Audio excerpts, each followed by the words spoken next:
after that horrible fifth inning, what did he throw? 47 pitches in that one inning. He lasted till the seventh inning. That could have gone completely off the rails, and they kept it at that level there. And he didn't deserve a game like that. He didn't deserve for the unearned 5 runs. And, I know that him and Rizzo were crossed up on that one play, and a lot of people will point to that one play. But you also have Aaron Judge.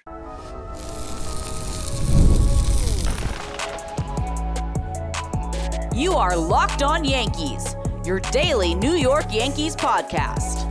Part of the Locked On Podcast Network, your team every day.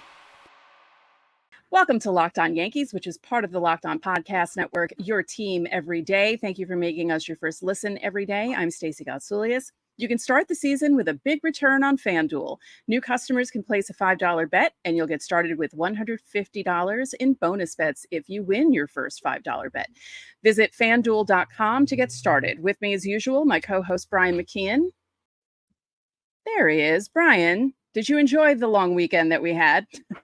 Yeah, had some time to recover, had some time to warm up a little bit after the grueling end to the season.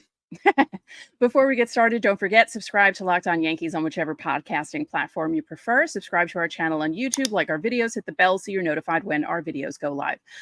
On today's show, we'll talk about what the Yankees need to get in order to compete again in 2025. We're going to discuss some of the moves that they've made. There's opting out decisions. There are options declined, options accepted, a whole bunch of stuff. We're going to talk about Aaron Judge's legacy possibly being ruined by his bad postseason performances. But first, an article came out on Friday, and I know it's Monday, but we need to talk about this because apparently the Dodgers were very prepared against the Yankees' bad defense, which is really embarrassing. Actually, I feel like that's more embarrassing than the defensive clinic that they put on in Game 5.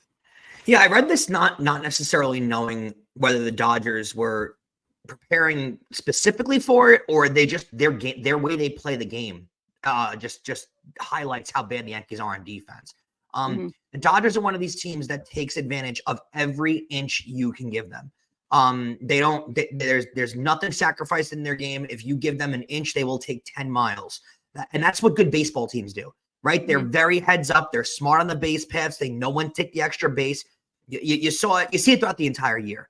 And you don't realize how these things happen throughout the year. But when you have a good base running team that takes the extra base, that capitalizes on your errors, taking third base might seem like an inconsequential play in some games. But you know what? When the dropped third strike that goes to the backstop happens with 2 outs and the runner safe at first and the runner from third moves up and scores, that run can be huge. And those are things that the Yankees didn't do throughout the entire season that the Dodgers did do. All the little things they do right, and the Yankees don't. And I think they got crazily exposed, specifically in this series, but just in general. You saw how much of a more defensively sound team the Dodgers are compared to the Yankees.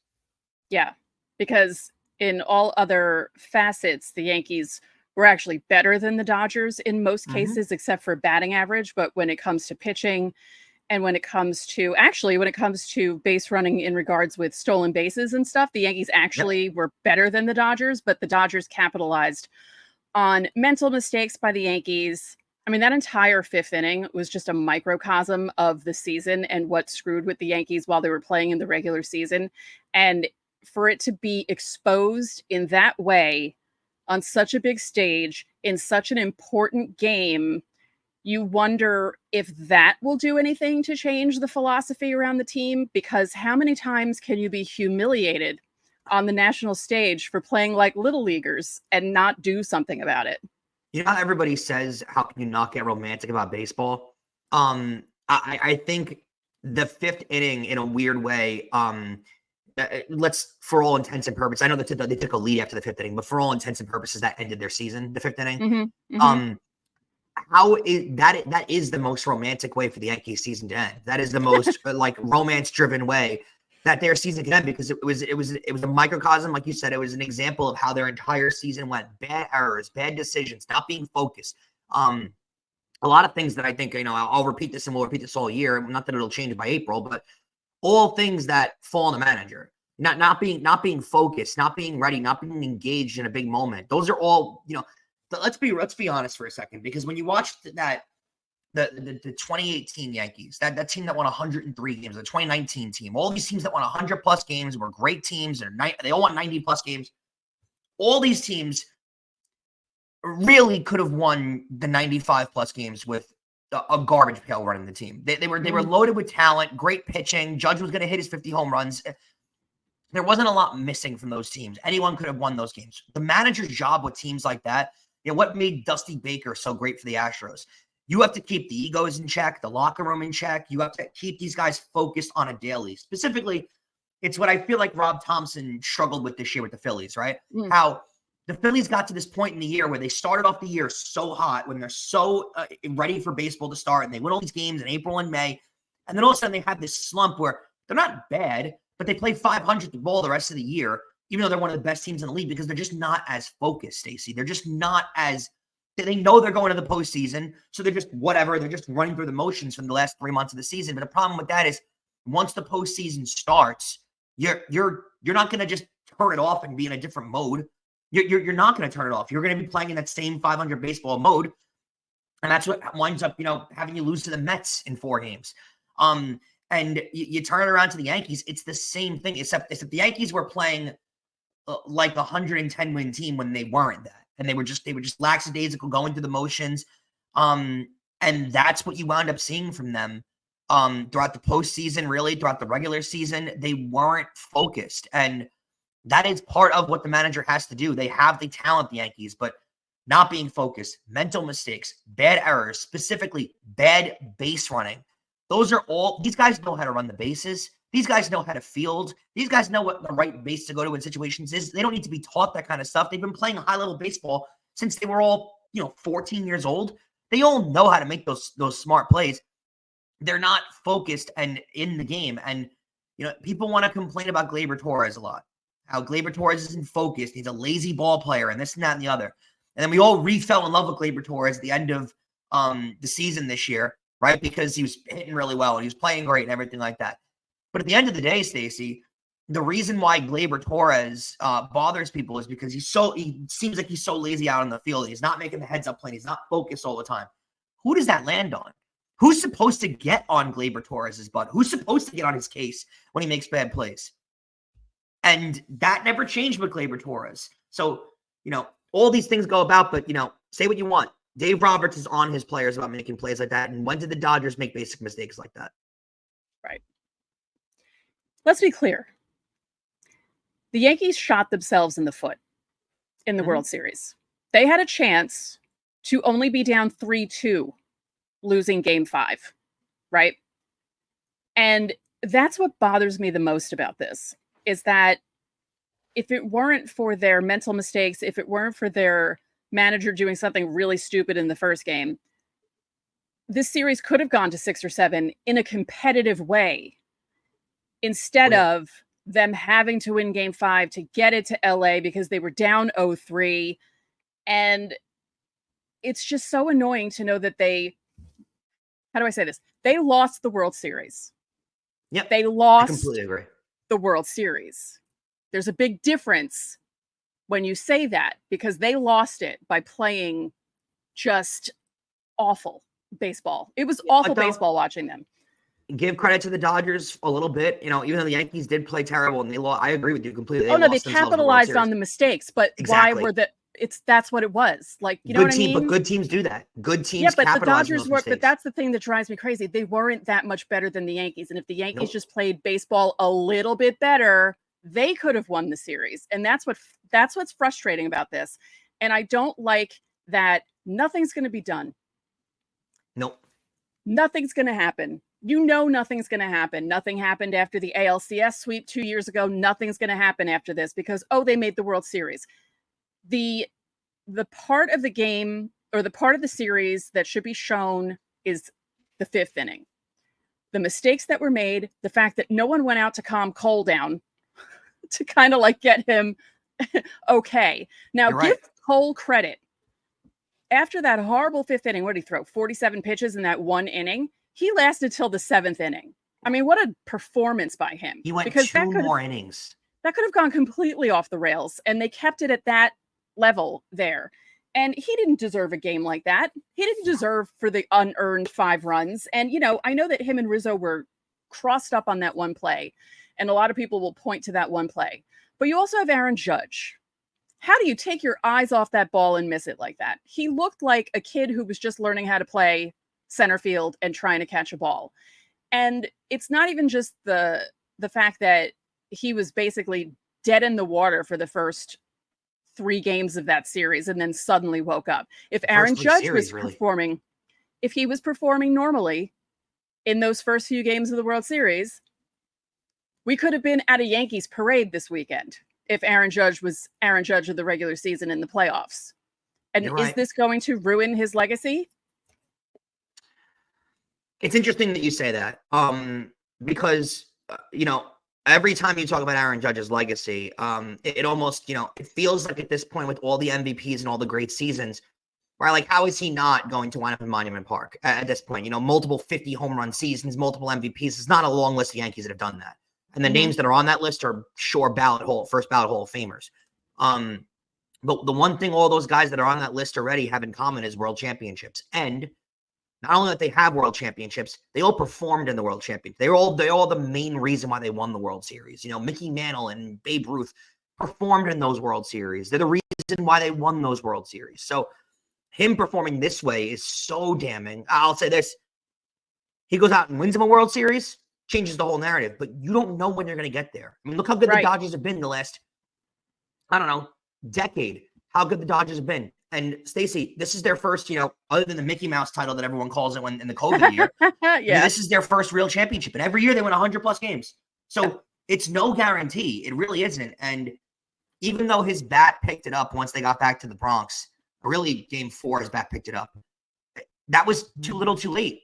It proved to be too little too late. It was. And I hate to be like that for a guy who had an MVP type season, but it's the truth. He was not playing, not even up to par. I know what you said in the first 2 games of the World Series.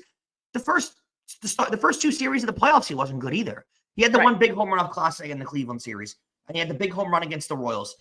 Other than that, what did he really do in his postseason? He was bad the whole postseason. So I think for now, for where his career is at the current state, I do think it affects his legacy. I do. It's sad too, because he's such a great player, and to see a great player struggle like that in the playoffs is just frustrating as a baseball fan too, because you want the good guys, guys meaning the guys who are high performing baseball players who win MVPs and hit 50+ home runs. You want to see them do something exciting in the playoffs. And when they don't, or when they do and it's few and far between in the playoffs, like every once in a while he'll hit a home run instead of being the one that's helping the team win. It's frustrating, but that's what you want. That's what sports is, right? You want to see Connor McDavid in the Stanley Cup final. You want to see Patrick Mahomes in the Super Bowl. That's what it's always been about. You got Judge and Ohtani, both who, by the way, did nothing in the World Series. Ohtani more because he was hurt. But it really, I think until he winds up winning and getting that monkey off his back, I think it is going to tarnish Judge's legacy. I don't see how it doesn't. Yeah. All right, don't forget, subscribe to the channel, hit the like button on our videos, hit the notifications so you know when our videos go up. You can also join the Locked On Yankees Insiders Club. There's a link in the description. You get text from us. You can text us questions, comments, and we send out any moves that are made. So I sent out some of the info that came out over the weekend about moves that the Yankees made, and we'll be talking about that in the next segment. But there's a 14-day free trial for the Insiders Club, and there's another perk, but we're not going to talk about that yet. We're going to talk about that in the next segment. Coming up, some organizational news, including Gerrit Cole and his opt-out. All right, guys, let's bring back the vibe of the 90s. It was always said that once basketball season did not start until baseball season ended, until the Yankees were done. And now that Knicks season is ready to go, you can get all of your tickets on Game Time. The best seats, be at MSG to watch the Knicks, be at Barclays Center to watch the Nets. With Game Time, it's never been easier to get the best tickets for all of those NBA games. They got a new feature called Game Time Picks, which does all the hard work for you. Instead of searching through thousands of tickets, Game Time Picks filters out all the fluff and shows you only the absolute best deals on great seats. And if that wasn't enough, they've got an all-in pricing feature. Just toggle it on and it shows you the full price up front. It's got no surprises at checkout too, which is key. You also get seat views if you've never been to a venue before. You can see a panoramic view from your seat in the app, so you can decide exactly where you want to sit. So take the guesswork out of buying tickets with Game Time Picks. Download the Game Time app, create an account, and use code one word LOCKEDONMLB for $20 off your first purchase. Terms apply. Again, create an account and use code one word LOCKEDONMLB. That's LOCKEDONMLB for $20 off. Download Game Time today. Last minute tickets, lowest prices guaranteed. Right. Thanks again for making Locked On Yankees your first listen. And remember that every Friday is Fan Mail Friday, guys. So you can leave questions underneath the pinned comment on our videos Monday to Thursday, or you can join the Locked On Yankees Insiders Club and get top priority during Fan Mail Friday. The link is in our description. And Fan Mail Friday, Stacey, will return this week, making its triumphant return, right? Yeah, it was actually interesting to not have Fan Mail Friday because the Yankees lasted so long in the playoffs. So that was nice. Beautiful. How wonderful. So, Gerrit Cole, we knew this was probably going to happen with, the decision being made where he opted out and the Yankees have a decision to make. And that decision will be later today, Monday, 5 p.m. Do they add a fifth year at 44 million and add that to the 144 he has remaining on his deal? Or do they allow him to become a free agent? They will add the year. There is no doubt in my mind. The fact that this became a story, and we all knew this was that he had this in his contract. I mean, most people knew it was how his contract. And Stacey, I don't know if you had the same feeling as me. I know all of our passionate listeners knew this, but when this came out and every baseball reporter was reporting it like Cole opts out, he's going to be people were freaking out about this, like as if Gerrit Cole is going to free agency. I mean, the freak out fest that happened, and I was sitting here like, they're going to pick up an extra year on his deal until he's 40 years old or let him walk. Of course, that's not what's going to happen. I don't know where the freak out fest came from. People are acting very weird because of what happened with the Yankees. I feel like everyone's overreacting to every single thing, and it's just ridiculous. This is obvious. Gerrit Cole doesn't want to go anywhere either. Gerrit Cole wants to be here. He has a house and a family here in New York. He likes playing for New York. Gerrit Cole opted out of his deal because he did what every single baseball player in the history of the world would have done in that situation. He opted out to get himself another $50 million, essentially. Because that's what it was there for. Yeah, exactly. So, he got himself the deal. The Yankees are not going to let him leave. And honestly, for the salary that he gets, AAV, he's absolutely worth every penny they pay him. And if he didn't prove that to you in the World Series, I don't know. I mean, Stacey, if you take out the 3 poor starts that he had to the regular season, his ERA was like 2. And that was following a Cy Young winning year. Right. He was tremendous all year. If he played a full year, he would have been on pace for like another 200 strikeout season. He was incredible. Gerrit Cole deserves every penny. And honestly, paying him this money until he's 40, give it to him. He's that good. I couldn't understand the freak out session that everybody was having as if A, this was news that we were all surprised that this all of a sudden happened. And B, as if Gerrit Cole was leaving. He was never going anywhere, ever. A few more moves roster-wise that happened. I have one more thing to mention about the Cole thing, because you were talking about how people were reacting to this. So River Avenue Blues, well-known Yankee blog from years ago. They're not really a blog anymore. Mike has his own Patreon that he writes stuff on, but he wrote yesterday. I'm assuming Mike wrote this because a couple of people still control that account, but I think he wrote this. Because Kylie McDaniel wrote about Cole opting out of his contract. ESPN reported it first when it happened. And this is what River Avenue Blues wrote. Strong argument to be made. They should just thank him for the last 5 years and let him walk. He's in his mid-30s. Velocity is slipping. Whiff rates are declining. Injuries popped up this year. The opt-out is a chance to walk away from the worst decline years. Where was the velocity dip? Because he was still throwing. The velocity went up in the World Series, actually. Right. So I don't understand that whole, I used to joke, was it last season we talked about this a lot. We talked about the opt-out and how the Yankees were probably going to bring him back.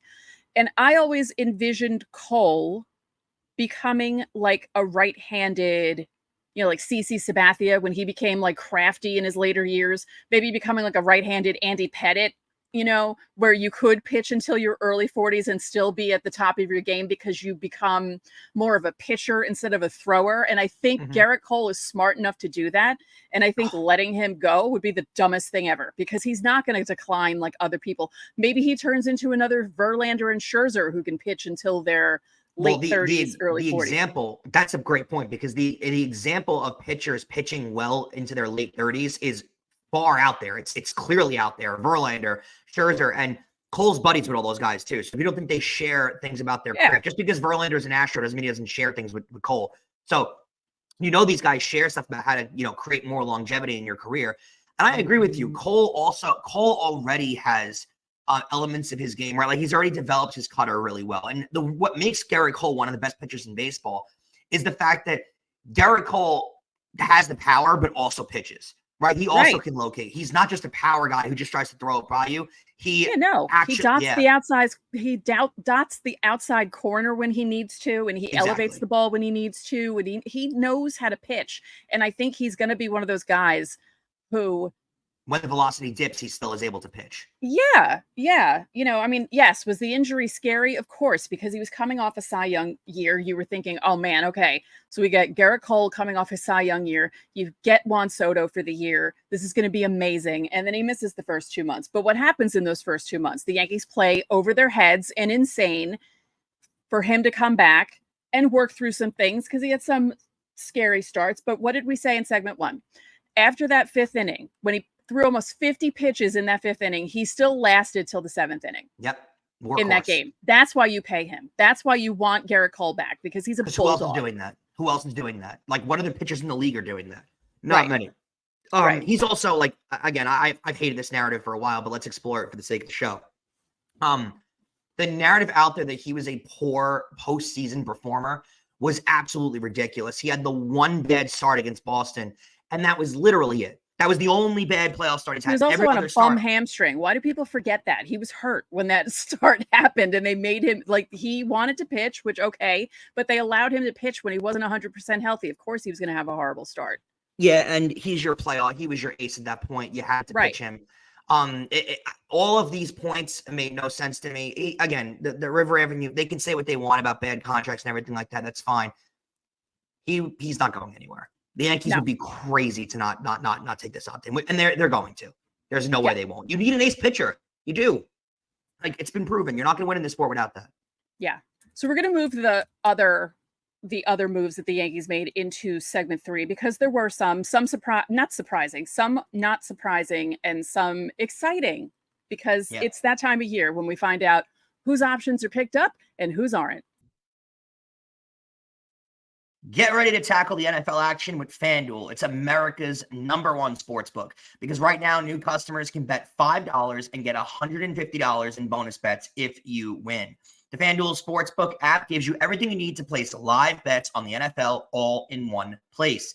So when you get a hunch in the middle of the game, you can check out the latest stats, view live play-by-play, and so much more on the same page where you place all of your bets. Just visit FanDuel.com to join today.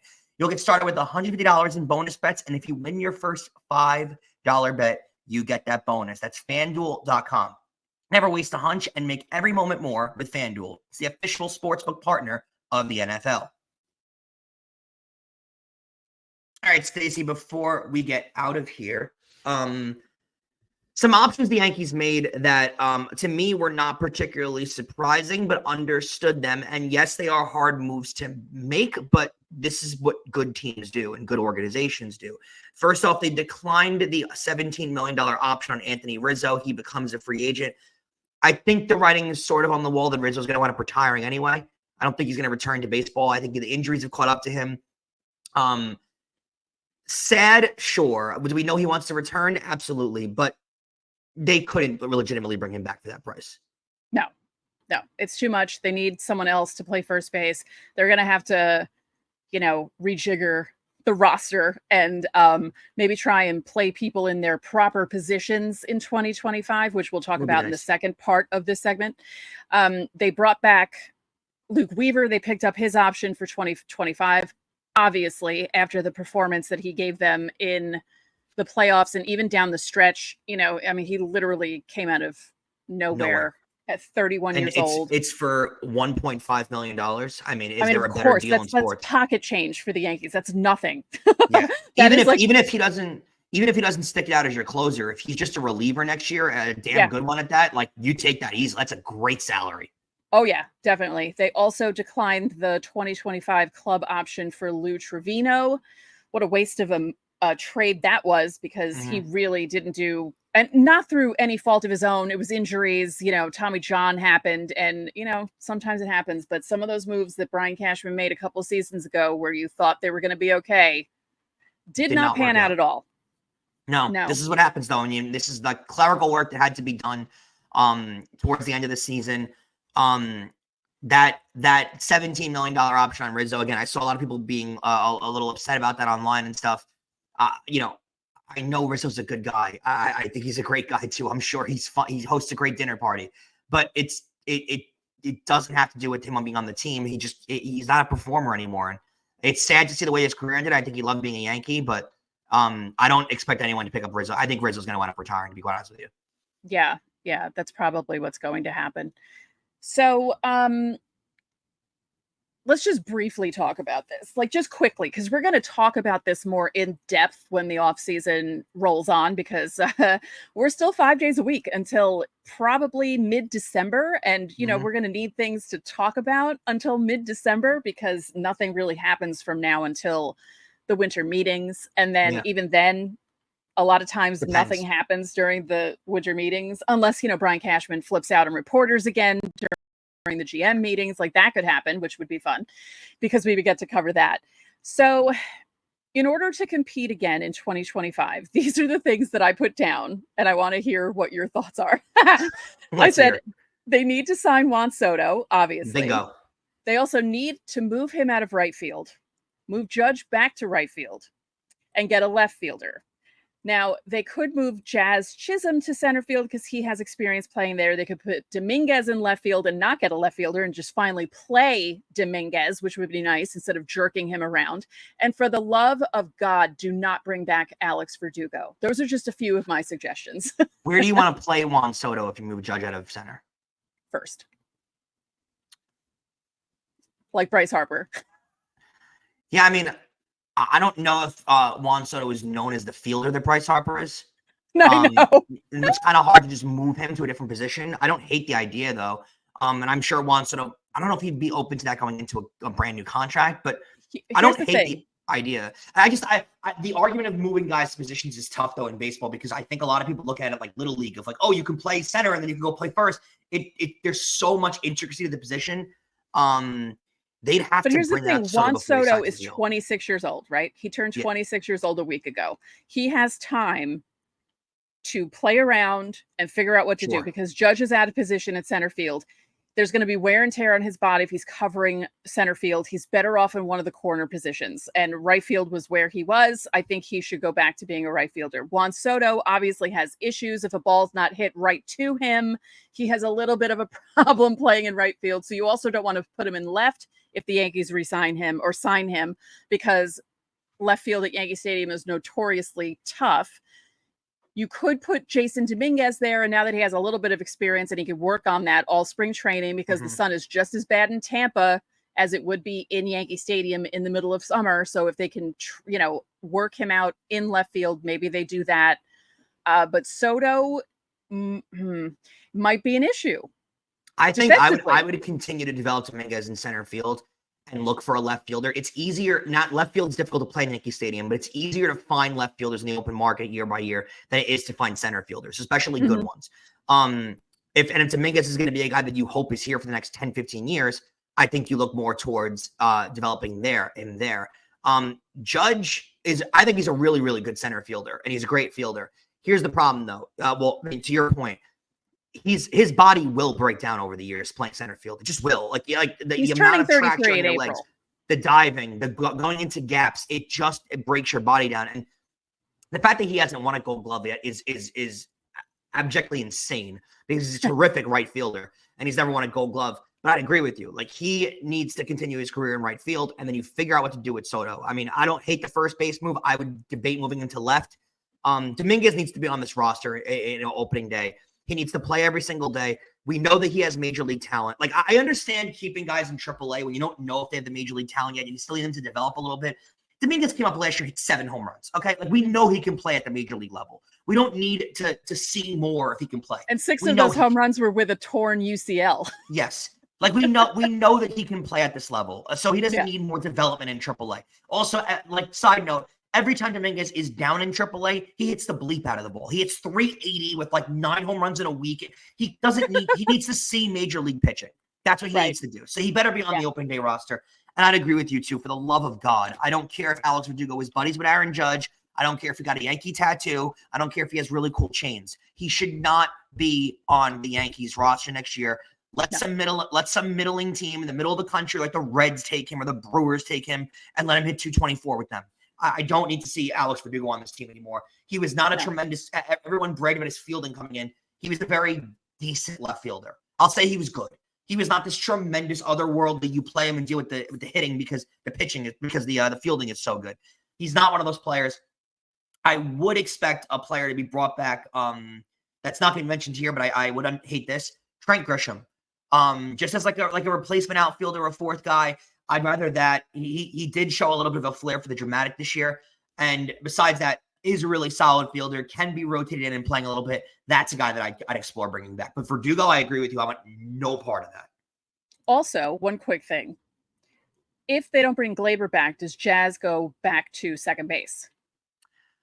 I don't know. I think it's going to depend a lot on because they have him in 2025, right? Chisholm's not going anywhere. They do, yes. I think that it has a lot to do personally with where the free agency lands them, right? If they were able to find a second baseman they're in love with and they bring him in, then I think they do that. If they find a third baseman they're in love with and they bring him in, I think they do that. I think a lot of it has to do with Juan Soto's decision, and a lot of it has to do with where they decide to pivot if they don't get Juan Soto. Because I think like their biggest target if they don't get Soto has to be Christian Walker, the first baseman for the Diamondbacks.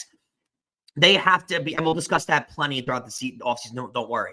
But I think a lot of it has to do with Soto's decision and then what you do now. Chisholm is an excellent second baseman, but he showed really, really, really positive signs at third base. And if there's not an electric third baseman out there this offseason, you might want to keep him at third base because you might be able to replace him at second. It has a lot to do with where free agency goes. So, but Chisholm is back next year, and I think that's a great. That was part of why they made the move because he's locked in, and because he can play a number of positions. And they had no idea that he was going to take to third base as well as he did. And now he has a whole spring training to get better at it than he already was. I mean, did he make some mistakes? Yes, because, you have to like footwork issues and, remembering to cover the base, but that's correctable with someone helping him out. I think we will discuss this later on in the week for sure. But there will be a lot of DJ LeMahieu stuff that needs to be discussed. Because he still is under contract for 3 more seasons, which with a lot of money left on that, which is crazy to think about, but we will discuss that more. I do want to leave you with this tidbit, and we will get to this in tomorrow's show for sure. But I do think there's potential that Gleyber Torres played himself into another contract in the postseason specifically. I know Yankee fans had a lot of problems with him. I know at the deadline we were discussing trading him, and I know it became a fait accompli going into the postseason that he was not going to be a Yankee anymore. I think he may have played his way into another contract. I don't know if he played his way into a long-term deal, but I think he played his way into the Yankees discussing bringing him back. Yeah. Well, there's a teaser for you. That'll be fun. Thank you for making Locked On Yankees your first listen today. For your second listen, find Locked On MLB. Baseball guru Sully brings you a daily blend of humor and baseball, keeping you updated on every rumor and story throughout the offseason. Find Locked On MLB on YouTube or wherever you listen to podcasts. So that'll do it for this edition of Locked On Yankees. I'm Stacey Gotsoulias. And I'm Brian McKeon. We'll see you guys tomorrow.